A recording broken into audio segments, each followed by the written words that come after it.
आसन पर बैठने के बाद में सबसे पहले क्या ध्यान करेंगे? ध्यान कर लो। जो आसन पर बैठते हैं तो वो क्या ध्यान करना चाहिए? कौन सा ध्यान? नींद का?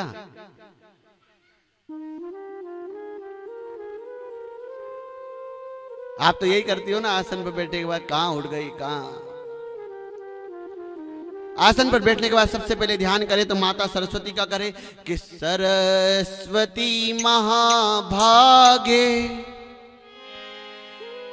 विद्ये कमलोचने विद्यारूपे विशालक्षी विद्याम देहि नमोस्तुते। कौन कौन बोलता है कि सरस्वती महाभागे विद्ये कमलोचने विद्यारूपे विशालक्षी विद्याम देहि नमोस्तुते। ये 5 स्मरण प्रतिदिन करें। उसके बाद भाव यातना करें। हम प्रतिदिन उठते ही सबसे पहले अपने माता पिता का प्रणाम करते हुए बिहारी जी को प्रणाम करते हैं। बिहारी जी को प्रणाम करके उज्जैन जाते हैं। रोज हमारा उज्जैन जाकर सिपरा नहाते हैं, महाकाल दर्शन करते हैं, हरसिद्धि दर्शन करते हैं, गढ़काली का दर्शन करते हैं, काल भैरव दर्शन करते हैं। उसके बाद सीधा वहाँ से वृंदावन निकलते हैं। वहाँ जाकर बिहारी जी का दर्शन करते, यात्रा करते। वहाँ से फिर हम गंगा सागर, हरिद्वार, चारधाम सब दूर रोज घूम कर आ रहे हैं डेली। सब दूर दर्शन करने के बाद में फिर हम जहाँ जहाँ कथा करते हैं, और जो जो हमारे कथा के जुड़े हुए श्रोता है जिन्होंने हमसे गुरु दीक्षा लिया, हम सब उनसे भावों से मिलते हैं।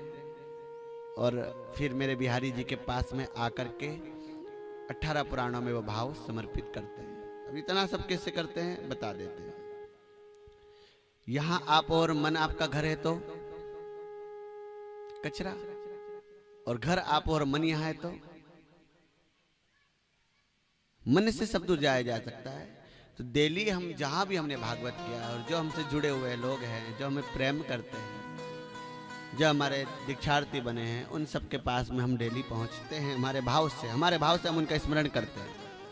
पहले समस्त देवताओं का, उसके बाद में उन सब का, और अंत में सारा स्मरण करके आकर के भागवत के 18 पुराणों को छोड़ करके कहते हैं कि प्रभु सबका कल्याण करे, और जितने भी देवताओं ने हमें आशीर्वाद दिया है उन सबका आशीर्वाद सब में परिवर्तित हो। ये हमारा नियम है।